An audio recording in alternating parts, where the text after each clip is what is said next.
They really started this season off with a bang. Sorry, Minister Tua.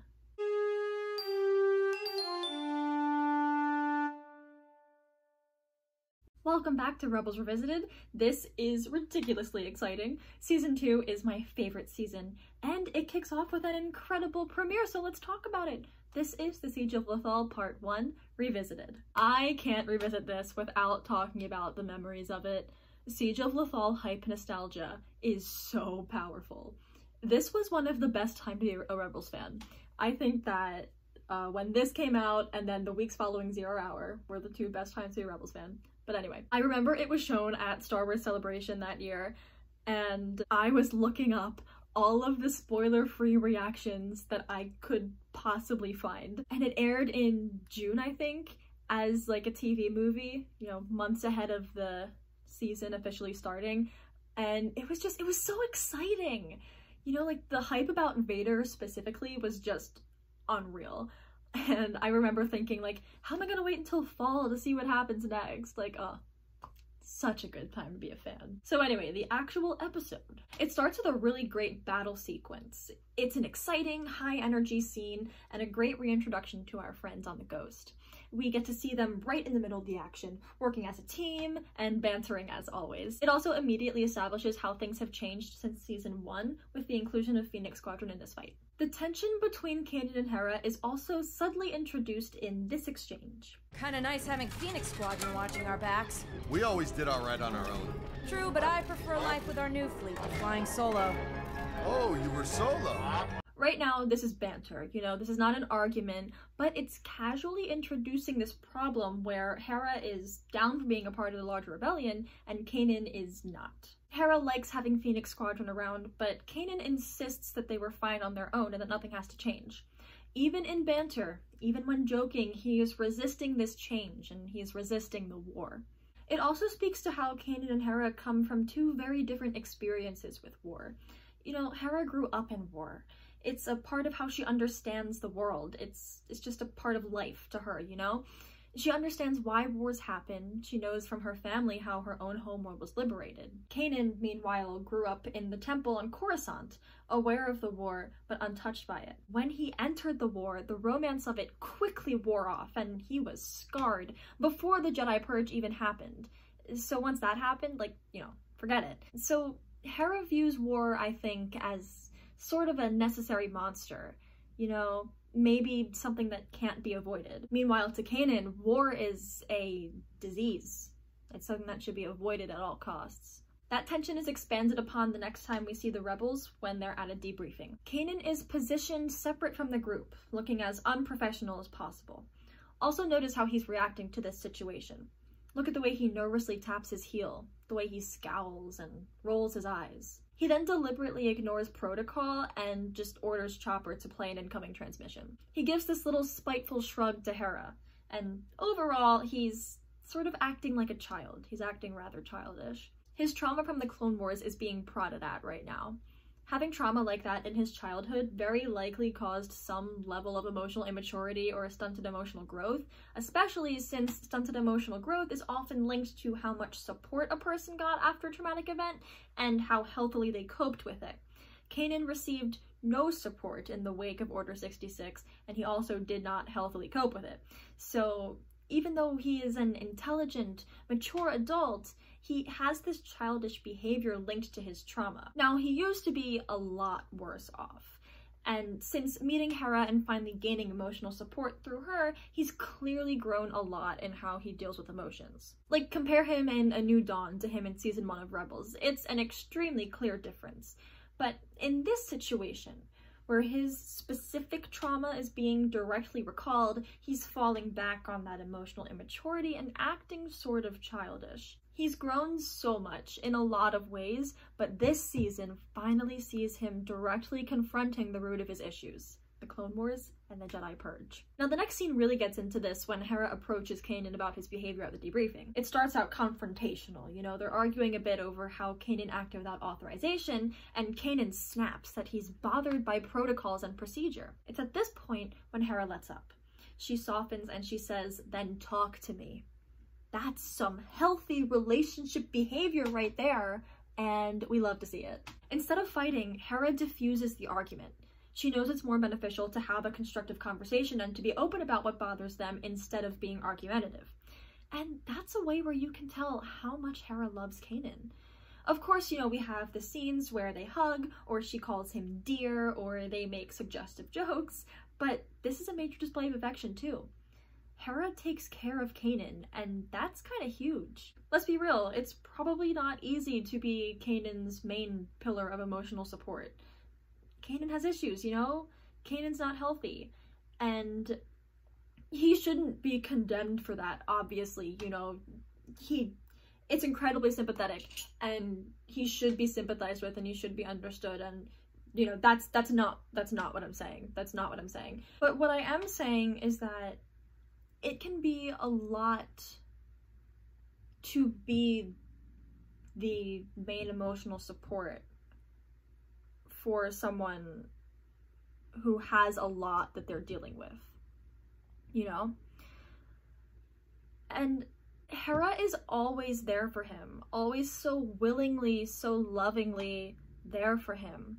She's always listening, she's always being the support he needs. In this situation, she could have indulged in her own emotions. She could have just argued with Kanan about how his behavior is inappropriate, but instead, she extended understanding to Kanan and decided to see how she could help him and support him instead. I cry over this daily. This whole side plot with Kanan resisting the rebellion is one of the things where it's like, the show did not have to go there, and it did. There is a whole side plot happening of Kanan not wanting to get wrapped up in another war. Oh my god, the Rebels creators are so good about considering how a character's trauma in their past informs their present self.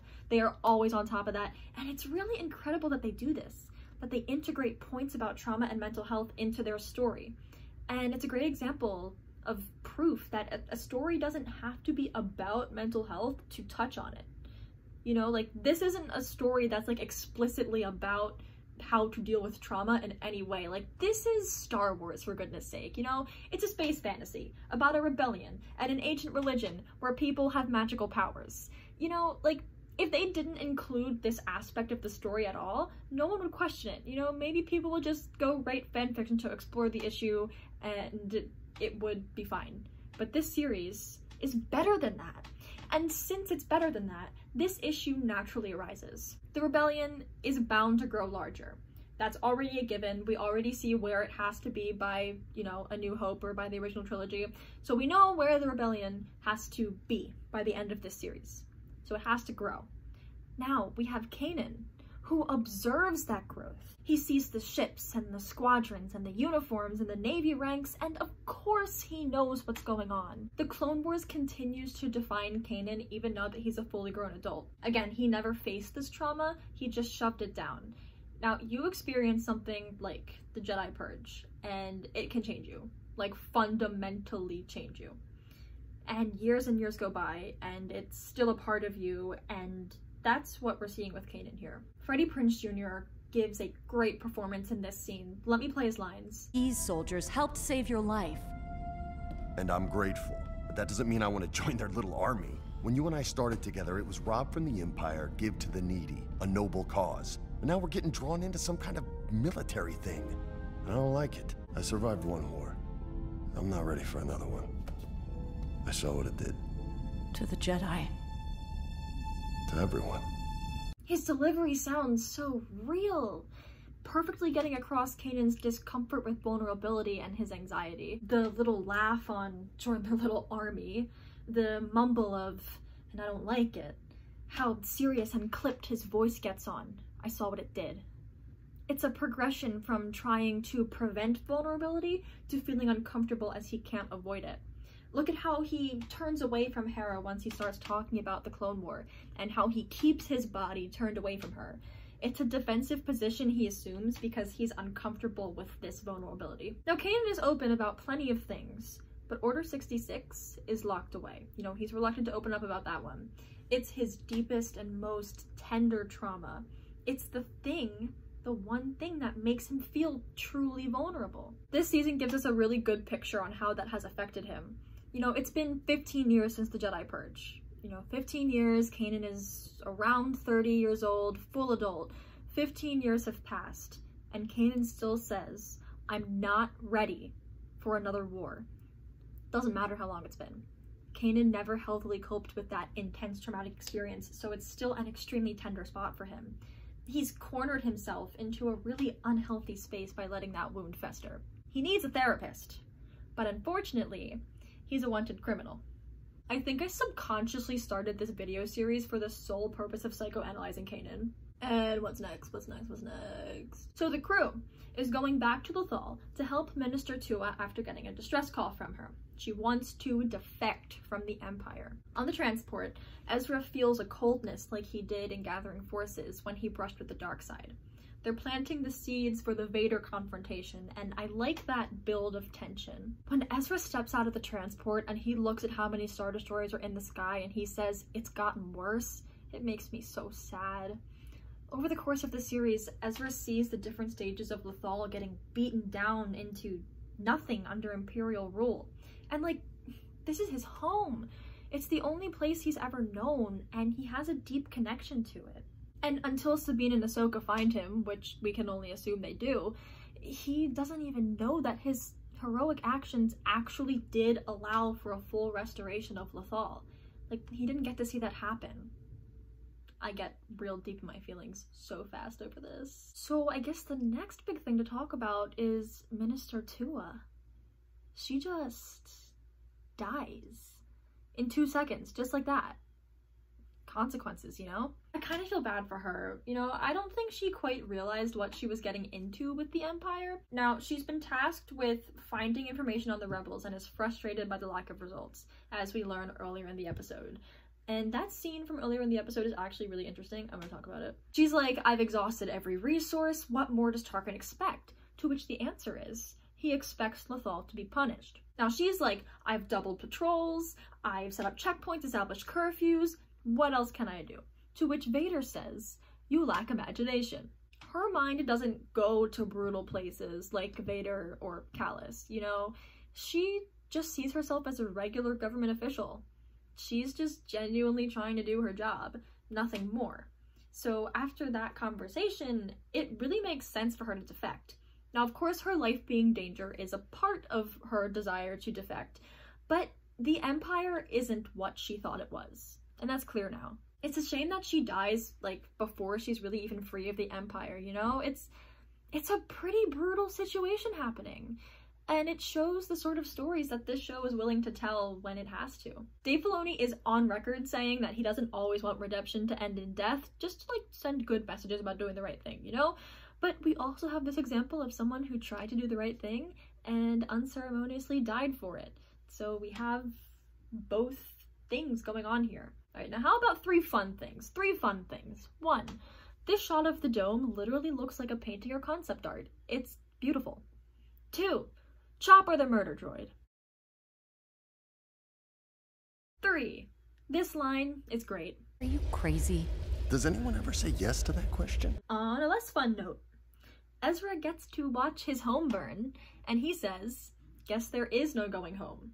Which kind of hits hard, not gonna lie.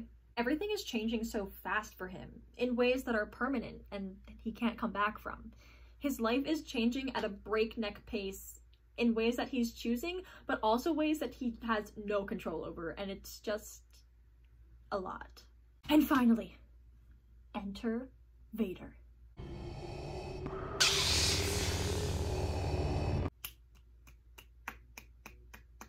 One of my favorite visuals in the show right there. What a powerful image. I get chills every time. The hype of seeing that for the first time was unreal. Vader is so imposing in this show. Like, they absolutely nailed his vibe. And that's it for this one. There will be a Siege of Lothal Part 2, so stay tuned for that. In the meantime, thanks for watching, and may the Force be with you always.